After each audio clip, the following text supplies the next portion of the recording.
ಕೇವಲ ಕಲಬುರಗಿ ಮಾತ್ರ ಅಲ್ಲ, ಯಾದಗಿರಿ ಜಿಲ್ಲಾದ್ಯಂತ ಕೂಡ ವರುಣನ ಆರ್ಭಟ ಮುಂದುವರಿತಾ ಇದೆ. ಬರದೇವನಾಳ ಡೋಣಿ ನದಿಯ ಸೇತುವೆ ಜಲಾವೃತಗೊಂಡಿದೆ. ಉಕ್ಕಿ ಹರಿತಾ ಇದೆ ಡೋಣಿ ನದಿ. ರೌದ್ರ ರೂಪವನ್ನ ಪಡೆದುಕೊಳ್ತಾ ಇದೆ ಡೋಣಿ ನದಿ. ಹಲವು ಗ್ರಾಮಗಳ ಸಂಪರ್ಕ ಕೂಡ ಕಡಿತ ಆಗಿದೆ. ಕಾರಣ ಸೇತುವೆನೇ ಮುಳುಗಿ ಹೋಗಿರೋದ್ರಿಂದ ಆ ಸೇತುವೆ ಬಳಕೆಗೆ ಯೋಗ್ಯವಾಗಿ ಉಳಿದಿಲ್ಲ.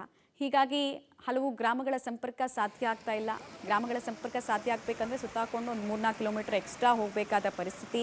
ಅಷ್ಟಾದರೂ ನಿರಂತರವಾಗಿ ಮಳೆ ಬರ್ತಾ ಇದೆ. ಯಾದಗಿರಿ, ಕಲಬುರಗಿಲೆಲ್ಲ ವಿಪರೀತ ತಾಪಮಾನ ಕೆಲವು ತಿಂಗಳ ಹಿಂದಷ್ಟೇ ದಾಖಲಾಗಿದ್ದನ್ನು ನಾವು ನೋಡಿದ್ವಿ. ಒಂದು ತಿಂಗಳ ಹಿಂದೆ ಇಲ್ಲೆಲ್ಲ ವಿಪರೀತ ತಾಪಮಾನ ದಾಖಲಾಗಿ ಬದುಕೋದಕ್ಕೆ ಅಸಾಧ್ಯ ಅನ್ನೋ ರೀತಿ ಇದ್ರು. ಈಗ ವರುಣ ತಂಪೆರೆದ ಅನ್ನೋಷ್ಟೊತ್ತಿಗೆ ಅವಾಂತರಗಳು ಕೂಡ ಸೃಷ್ಟಿಯಾಗ್ತಾ ಇದೆ.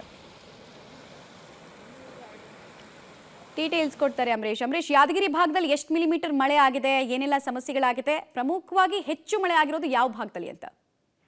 ಮಮತಾ, ಕಳೆದ 1 ವಾರಗಳಿಂದಲೂ ಸಹಿತ ಯಾದಗಿರಿ ಜಿಲ್ಲೆಯಾದ್ಯಂತ ವಿಪರೀತ ಮಳೆ ಆಗ್ತಾ ಇದೆ. ಹವಾಮಾನ ಇಲಾಖೆ ವರದಿಯ ಪ್ರಕಾರ ಇನ್ನು ನಾಳೆವರೆಗೂ ಸಹಿತ ಭಾರಿ ಮಳೆಯಾಗ್ತಕ್ಕಂತ ಮುನ್ಸೂಚನೆಯನ್ನು ಕೂಡ ನೀಡಲಾಗಿದೆ. ಪ್ರಮುಖವಾಗಿ ಕಳೆದ 1 ವಾರದಿಂದ ಯಾದಗಿರಿ ಜಿಲ್ಲೆಯಲ್ಲಿ 40 ಮಿಲಿಮೀಟರ್ಗೂ ಅಧಿಕ ಮಳೆಯಾಗಿದೆ ಅನ್ನುವಂತ ಮಾಹಿತಿಯನ್ನು ಕೂಡ ಕೊಡಲಾಗಿದೆ. ಪ್ರಮುಖವಾಗಿ ಯಾದಗಿರಿ ಜಿಲ್ಲೆ ಹುಣಸಗಿ ತಾಲೂಕಿನ ಬರದೇವನಾಳ ಗ್ರಾಮದ ಬಳಿ ಹರಿತಾ ಇರ್ತಕ್ಕಂಥ ದೋಣಿ ನದಿಗೆ ಸಂಪರ್ಕಿಸಿದಂತ ಸೇತುವೆ ಕೂಡ ಈಗಾಗಲೇ ಸಂಪೂರ್ಣವಾಗಿ ಮುಳುಗಡೆಯಾಗಿದೆ. ಯಾಕಂದ್ರೆ ದೋಣಿ ನದಿಯು ಹುಕ್ಕಿ ಹರಿತಾ ಇದೆ. ಪ್ರಮುಖವಾಗಿ ಮಹಾರಾಷ್ಟ್ರ ಭಾಗದಲ್ಲಿ ವಿಪರೀತ ಮಳೆ ಸುರಿತಾ ಇದೆ. ಮಹಾರಾಷ್ಟ್ರದಲ್ಲಿನೇ ಮೂಲ ಆಗಿರೋದ್ರಿಂದ ಅಲ್ಲಿಂದನೇ ಸಾಕಷ್ಟು ಪ್ರಮಾಣದಲ್ಲಿ ಮಳೆ ಆಗ್ತದೆ. ಅಲ್ಲಿಂದ ನೀರು ಕೂಡ ಹೆಚ್ಚಿನ ಪ್ರಮಾಣದಲ್ಲಿ ದೋಣಿ ನದಿಗೆ ಹರಿದು ಬರ್ತಾ ಇರೋದ್ರಿಂದ ಈಗಾಗಲೇ ಸಾಕಷ್ಟು ಕರಕ್ನಾಳ, ಅದ್ರ ಜೊತೆಗೆ ಮದಲಿಂಗನಾಳ ಮತ್ತು ಗೆದ್ಲಮರಿ ಸೇರಿದಂತ ಹಲವು ಗ್ರಾಮಗಳ ಸಂಪರ್ಕವು ಸಹಿತ ಸದ್ಯಕ್ಕೆ ಕಡಿತವಾಗಿದೆ. ಒಂದು ಮಾಹಿತಿಯ ಪ್ರಕಾರ ಮಮತಾ, ಇನ್ನೂ ಕೂಡ ನಾಳೆವರೆಗೂ ಮಳೆ ವಿಪರೀತವಾಗಿ ಬರ್ತಕ್ಕಂಥ ಸಾಧ್ಯತೆ ಇರೋದ್ರಿಂದ ಜಿಲ್ಲಾಡಳಿತ ಕೂಡ ಜಿಲ್ಲೆಯ ಜನರು ನದಿ ಪಾತ್ರಗಳಿಗೆ ಹೋಗದಂತೆ ಒಂದು ಎಚ್ಚರಿಕೆಯನ್ನು ಕೂಡ ಕೊಟ್ಟಿದ್ರೆ. ಅದ್ರ ಜೊತೆಗೆ ಜಿಲ್ಲೆಯ ಬಹುತೇಕ ಹಳ್ಳಕೊಳ್ಳಗಳೆಲ್ಲವೂ ಕೂಡ ಮೈದುಂಬಿ ಹರಿತಾ ಇದೆ. ಮತ್ತೊಂದು ಕಡೆಗೆ ದೋಣಿ ನದಿಯು ಕೂಡ ಅಪಾಯದ ಮಟ್ಟವನ್ನು ಮೀರಿ ಹರಿತಾ ಇರೋದ್ರಿಂದಾಗಿ